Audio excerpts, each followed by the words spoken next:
sallallahu ala Muhammad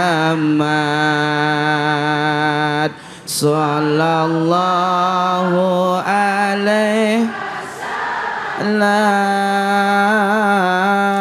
sallallahu ala Muhammad ya Rabbi sholli alaihi. Kembali lagi di Cahaya Hati. Pemirsa dimanapun berada, Bapak Ibu semua, para jamaah yang hadir, alhamdulillah kita kembali di sesi curhat. Kali ini curhat yang pertama berada dari sosmed. Nah, insya Allah curhat yang dari sosmed ini kita akan berikan kepada Ustazah Rima. Jadi Bapak Ibu semua boleh, pemirsa pun di mana-mana yang ingin bertanya, ingin curhat, ingin berbagi cerita, maka silahkan kirim ke sosmed Cahaya Indonesia. Insya Allah kita akan lihat sama-sama dari pertanyaan sosmed yang akan dipaparkan nanti jawabannya oleh Ustazah Rima. Ibu-ibu semuanya udah siap? Ya. Udah siap semua menyimak? Ya. Bapak-bapak udah siap menyimak? Baik, pertanyaannya kita sama-sama simak. Tunggu sebentar. Oke, pertanyaannya untuk Ustazah Rima. Ustazah, saya punya rezeki yang memang ada rezeki orang lain di sana. Namun saya butuh uang itu untuk keperluan saya. Nanti jika ada rezeki, saya akan menggantinya. Apakah saya berdosa melakukan itu? Ya. Terima kasih. Jadi pertanyaannya, dia punya rezeki yang memang rezeki orang lain ada di sana. Tapi dia butuh. Sehingga hak orang lain dia pakai dulu. Nah, tapi dia punya omongan, nanti kalau ada rezeki saya ganti. Apakah kelakuan saya, sikap saya, keputusan itu menjadi dosa buat saya? Silakan Ustazah Rima. Masya Allah, ini pertanyaannya dari medsos ya Bu ya. Sekarang sudah zamannya era media sosial.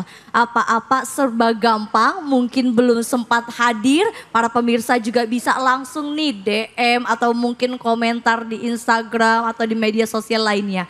Nah, mengenai pertanyaan Masya Allah Bu, mengenai rezeki, alhamdulillah nih. Kalau kita diberi kepercayaan sama Allah, Bapak Ibu dititipkan rezeki, mungkin dia sadar bahwa rezekinya itu ada sebagian dari orang lain. Tapi bagaimana ya, kadang kita kepepet, itu duit mau dipakai, betul apa betul Bu? Kadang mau sedekah tapi mikir belum bayar listrik. Ada yang begitu Pak Bu? Kadang mau berbagi tapi mikir besok bayaran SPP anak. Begitu biasanya ya. Kadang mikir kelamaan ya. Nah, itu kembali lagi Allah Subhanahu wa taala berfirman dalam Al-Qur'an, "Wa may yatawakkal 'alallahi fahuwa hasbuh. Innallaha balighu amri qad ja'alallahu likulli syai'in qadar." Jadi Masya Allah, wa yarzuqhu min haitsu la yahtasib. Kalau kita tawakal, wa may yatawakkal 'ala Allah, barang siapa yang bertawakal kepada Allah, Allah akan memberikan kita rezeki dari arah yang tidak diduga-duga.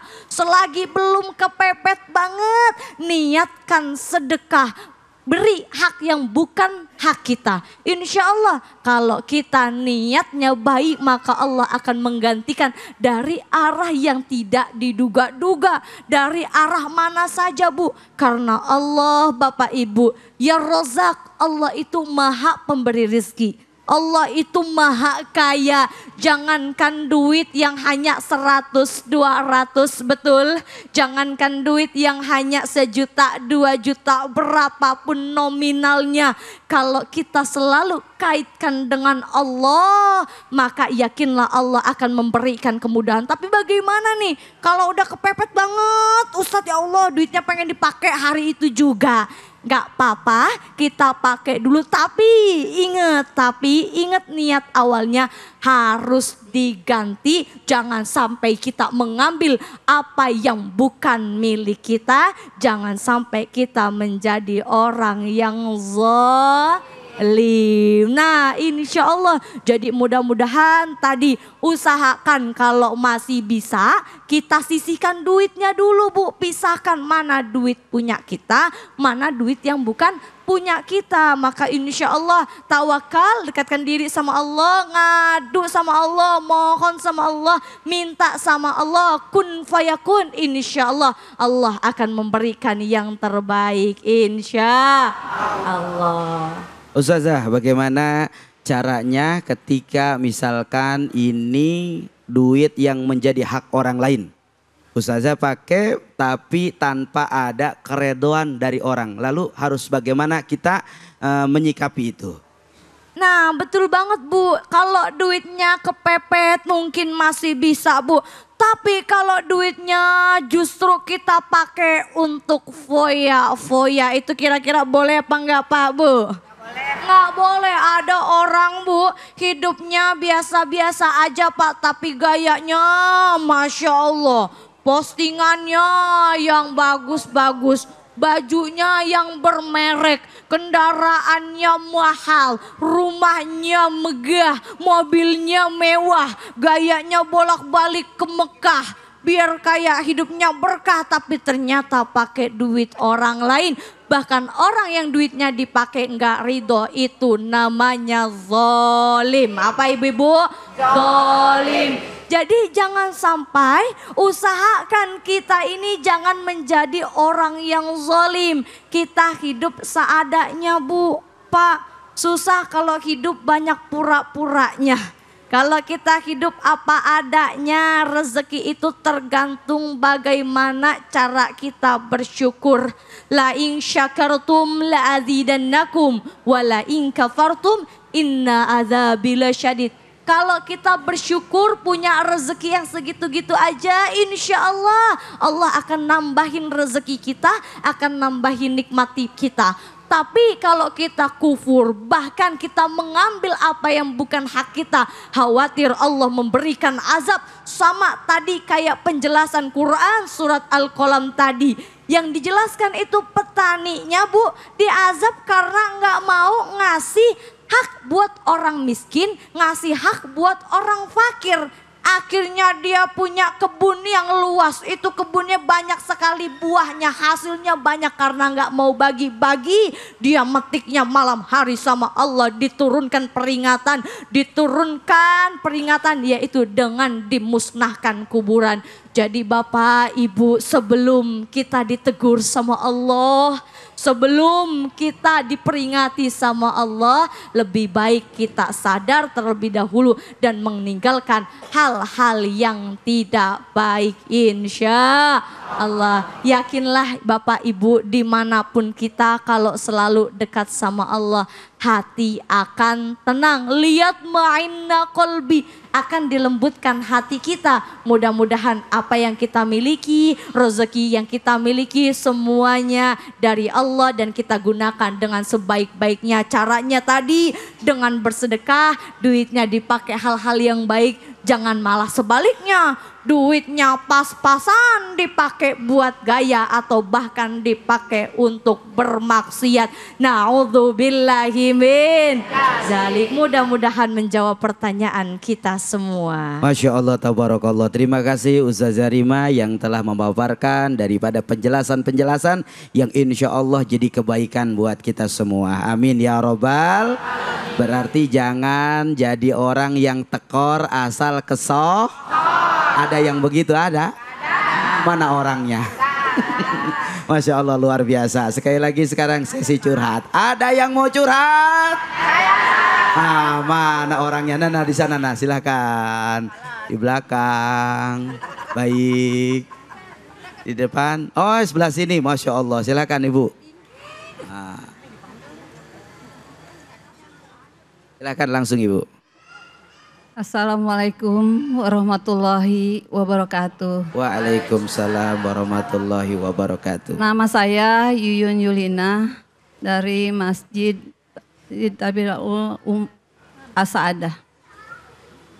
Izin Bu Ustazah sama Pak Ustadz, jika memilih pemimpin, jika pemimpin terpilih, ternyata seorang yang suka melakukan kejahatan.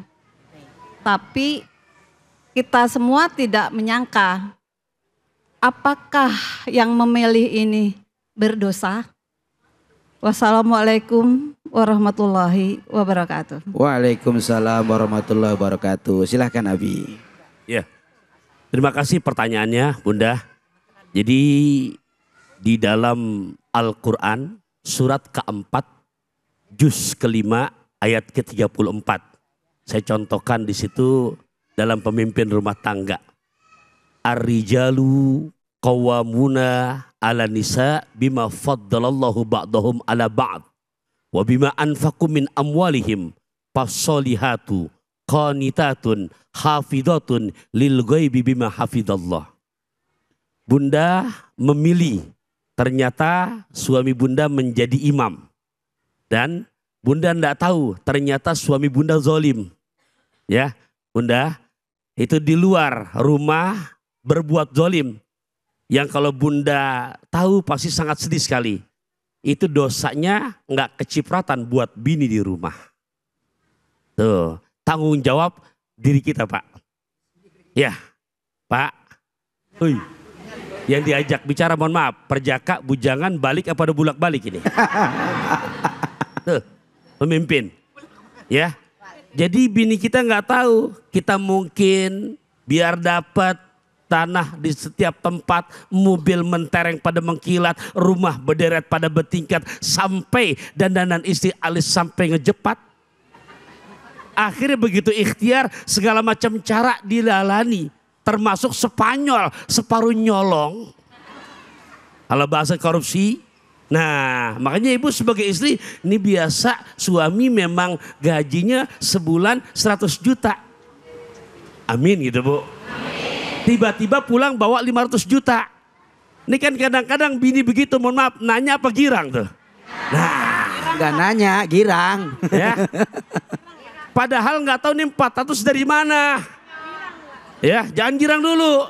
Bisa aja kan 400-nya ada yang kasakusuk di sana. Lantas tanda tangan bapak. Nah yang begitu punten ya, yang dosa suami. Tapi Bu, makanya mohon maaf, ridho suami itu berat. Ibu ditinggal sama suami. Tapi punten, suami ibu lagi tugas di luar kota. Ya Allah, ibu di rumah. Yang tadinya depan suami rapi, berhijab. Terkadang begitu udah gak ada suami. Ya Allah ya Rabbi, bangga. Udah tahu umur udah jelita, jelang 50 tahun. Jelita, umur tuh udah lolita, lolos 50 tahun. Mentang-mentang gak ada suami, lebih demen pakai pakaian anak SD. Kalau bahasa sekarang mah jadi you can see. You, kamu, can, dapat, see, melihat. Lah kalau orang barat you can see emang pundaknya mulus. Lah orang bojong gede. repot ya. Nah, Bunda, suami lagi tugas tuh di mana-mana, nggak tahu. Kira-kira istri yang begitu berbuat maksiat apa enggak? Maksiat apa enggak? Sebelum ibu dosa, suami duluan yang dapet. Tuh, berat ya jadi suami. Berat. Nah, begitupun dalam yang namanya sebagai pemimpin. Nah, Bunda, ya, kita husnuzon di saat kita pilih kandidat nih di Bojong. Ya, ada beberapa kandidat. Kita husnuzon milih dia bukan karena dibayar sama uang, bukan karena pencitraan, bukan karena nggak enak, tapi memilih berdasarkan ilmu. Satu, yang namanya sidik ada di dia. Insya Allah kita husnuzon, sidik, amanah, tabligh, fatonah. Ternyata di luar itu dia berbuat zolim. Nah, Bunda, yang milih nggak kena dosanya, tanggung jawab dia pribadi. Tuh, makanya zaman sekarang hati-hati, banyak kamuflas. Iya, udah kalau bahasanya buat kita, nih saya tutup pakai pantun boleh ya? Nih dalam nih mananya nih. Pergi ke Hong Kong dapat traktiran, bisa beli baju dan rompi. Mendingan makan singkong beneran daripada makan keju dalam mimpi. Masya Allah, tabarakallah, luar biasa. Alhamdulillah. Maka setiap di antara kita ini adalah pemimpin. Betul betul? Betul betul? Maka kalau kita melihat pemimpin demikian, maka kita harus berdoa kepada Allah agar pemimpin kita diberikan hidayah. Betul?